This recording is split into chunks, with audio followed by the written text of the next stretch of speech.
Assalamualaikum warahmatullahi wabarakatuh. Nama saya Mutiara Syifa Nurillah dari kelas 1A1. Di sini saya akan menjelaskan mengenai teori hak asasi manusia yang dikemukakan oleh George Jelinek.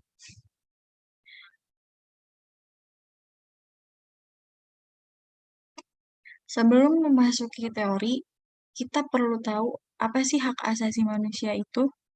Hak asasi manusia adalah hak yang sudah melekat dan ada di dalam diri manusia ketika dilahirkan ke dunia. Berarti tiap individu, tiap manusia yang telah dilahirkan itu, dia sudah memiliki hak asasi manusia, yang dimana harus dihormati, dijaga, dilindungi oleh setiap individu, masyarakat, ataupun negara. Maka dalam teori George Jelinek mengemukakan bahwa negara memiliki kewajiban untuk menghormati, melindungi, serta memenuhi hak asasi manusia yang ada. Juga sudah ada dasar hukumnya yang dijelaskan di dalam Undang-Undang Dasar 1945 Pasal 28I Ayat 4. Seperti yang sudah tertera di dalam PowerPoint ini. Kita masuk penjelasan yang pertama, penghormatan. Penghormatan merupakan hak yang tidak boleh dicampuri berkaitan dengan hak individu ataupun hak tradisional yang sudah melekat pada masyarakat adat. Nah, bahwasannya penghormatan ini tidak boleh ikut campur terhadap orientasi yang dipilih oleh seseorang dan tidak bisa merenggut atau mencabut paksa segala hak asasi atas seseorang. Selain hak individu ataupun hak tradisional yang sudah melekat pada masyarakat adat, terdapat juga hak untuk hidup, hak atas privasi, hak untuk kebebasan berpikir dan berpendapat, hak untuk diakui sebagai pribadi di depan hukum, hak atas rasa aman, dan hak atas kesejahteraan. Di sini saya akan menjelaskan sedikit mengenai hak tradisional yang sudah melekat pada masyarakat adat, di mana pemerintah menjaga dan melestarikan kebudayaan leluhur yang sudah ada secara turun-temurun agar tidak terkikis oleh zaman. Dan negara juga sudah mengakui dan menghormati seperti yang sudah tertuang di dalam Undang-Undang Dasar 1945 Pasal 18B Ayat 2. Di sini saya mencantumkan Undang-Undang Dasar 1945 Pasal 18B Ayat 2 ini untuk menjadi bukti bahwa pemerintah itu sudah mengakui dan sudah menghormati segala kesatuan-kesatuan pada masyarakat adat. Yang kedua ada pemenuhan.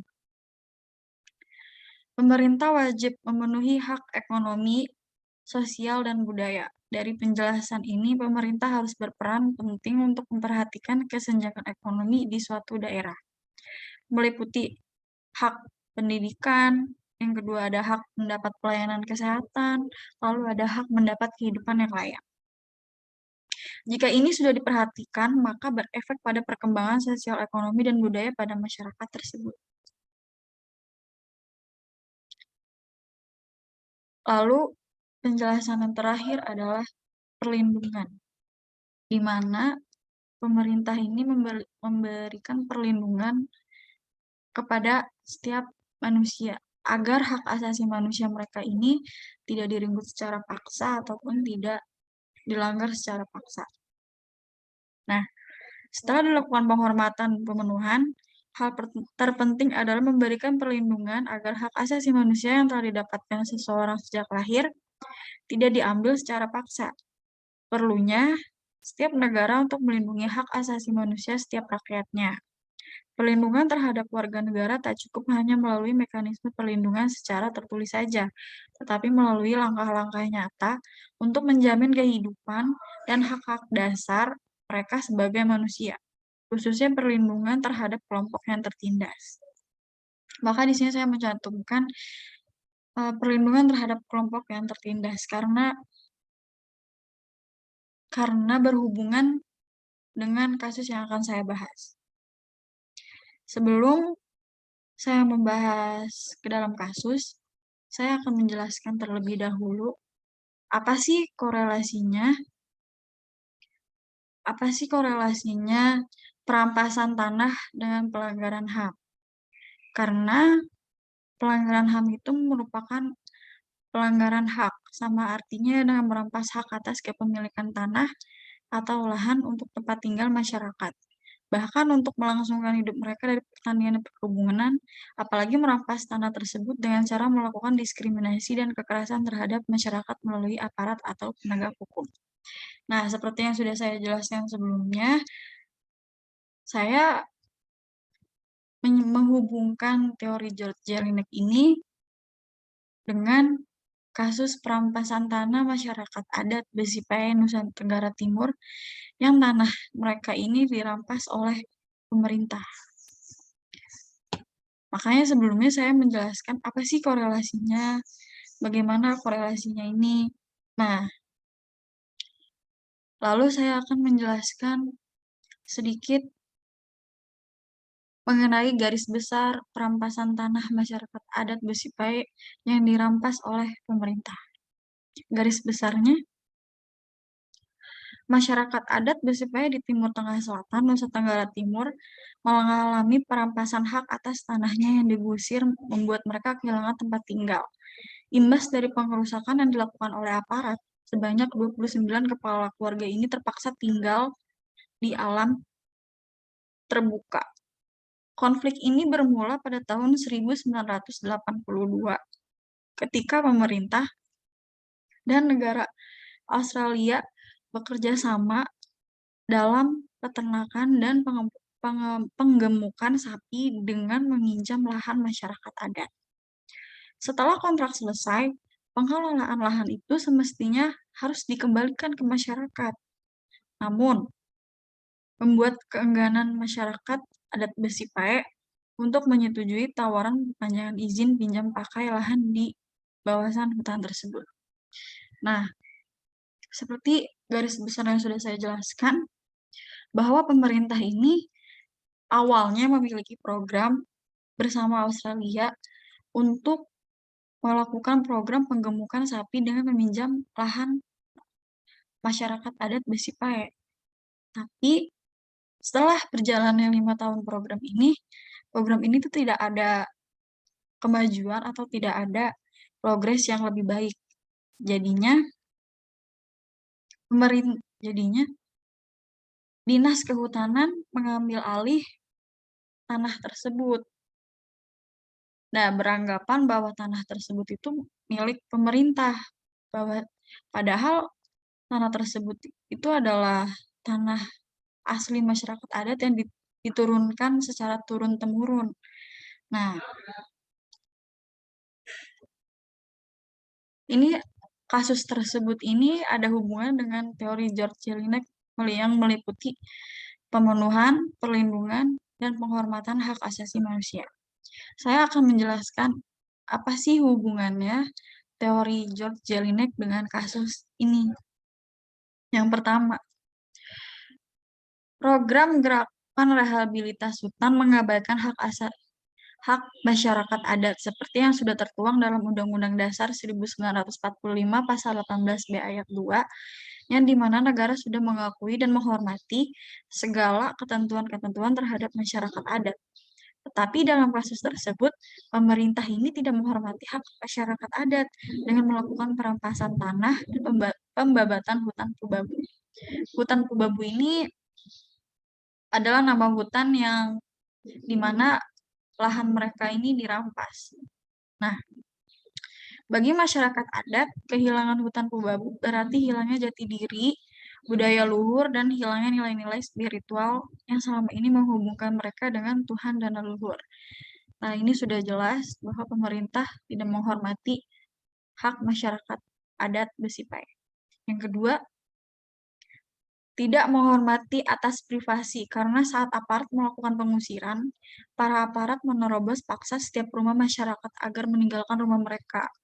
Lalu yang ketiga, hilangnya rasa aman dan kehidupan yang sejahtera, karena intimidasi dan tindakan kekerasan yang dilakukan oleh pemerintah daerah bersama dengan aparat keamanan telah menimbulkan ketakutan dan rasa trauma yang mendalam.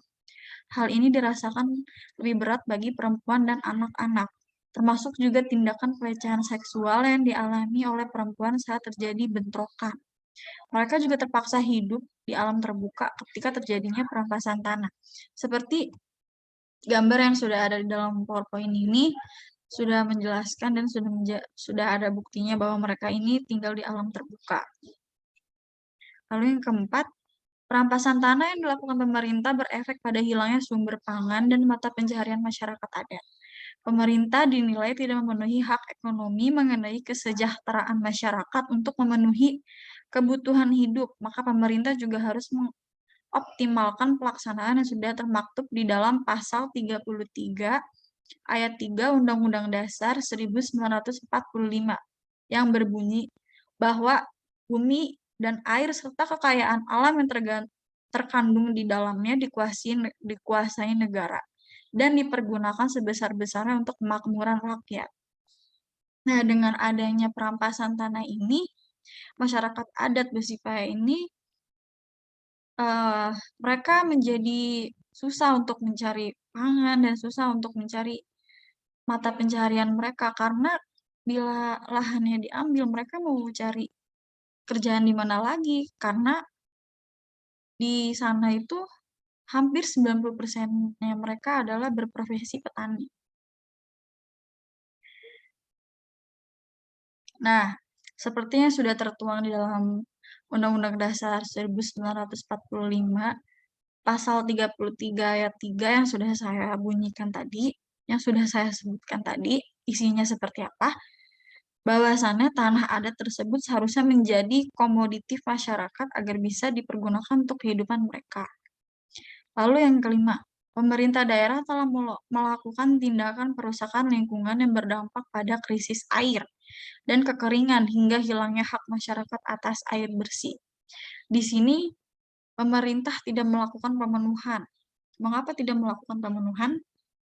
Karena mereka tidak mendapatkan kehidupan yang layak. Yang pertama, mereka tinggal di alam terbuka, lalu yang kedua, pemerintah tidak menyediakan air bersih. Adanya penggusuran lahan-lahan adanya penggusuran pohon-pohon, serta lahan-lahan yang sudah dirampas oleh pemerintah berdampak pada krisis air bersih. Di situ pemerintah tidak melakukan pemenuhan. Lalu yang keenam, penggusuran yang dilakukan mengakibatkan hilangnya hak atas tempat tinggal yang layak serta hilangnya sumber kehidupan. Yang ketujuh, masyarakat adat Pubabu harus berhadapan dengan pemerintah daerah dan aparat keamanan. Di tengah ancaman pandemi COVID-19 yang seharusnya negara menjamin kesehatan dan keselamatan warganya. Di sini, pemerintah juga tidak melakukan perlindungan hak asasi manusia. Mengapa tidak melakukan perlindungan? Karena kasus ini terjadi saat pandemi COVID-19, yang dimana pemerintah sudah harus wajib untuk memenuhi dan untuk selain memenuhi, pemerintah juga untuk tidak membiarkan adanya bentrokan antara pemerintah, aparat, dan masyarakat adat Besipaya.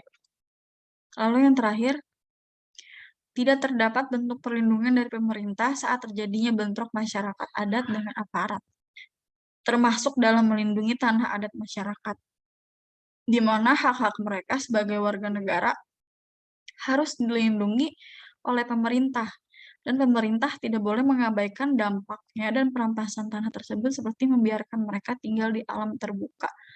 Pemerintah telah abai dalam melindungi hak masyarakat adat yang tanahnya telah dirampas.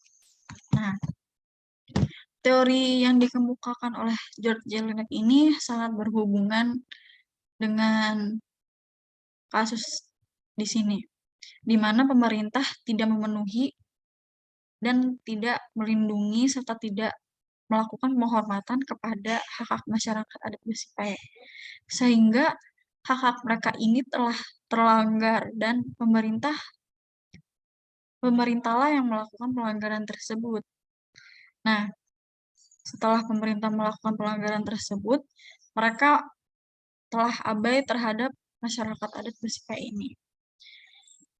Nah, kesimpulannya, pengertian pelanggaran hak asasi manusia sangatlah luas, bukan hanya merampas nyawa seseorang, tetapi juga merampas hak hidup mereka juga termasuk ke dalam pelanggaran hak asasi manusia.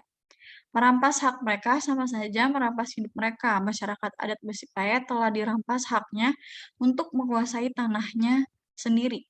Padahal penguasaan dari tanah tersebut hasilnya bisa digunakan dalam melangsungkan hidup seperti perkebunan dan bertani yang dijadikan sebagai mata pencarian hidup mereka.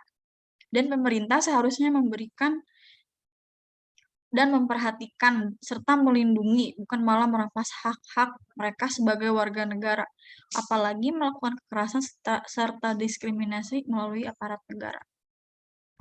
Sekian teori hak asasi manusia yang dikemukakan oleh George Jelinek ini. Mohon maaf apabila terdapat kesalahan kata. Wassalamualaikum warahmatullahi wabarakatuh.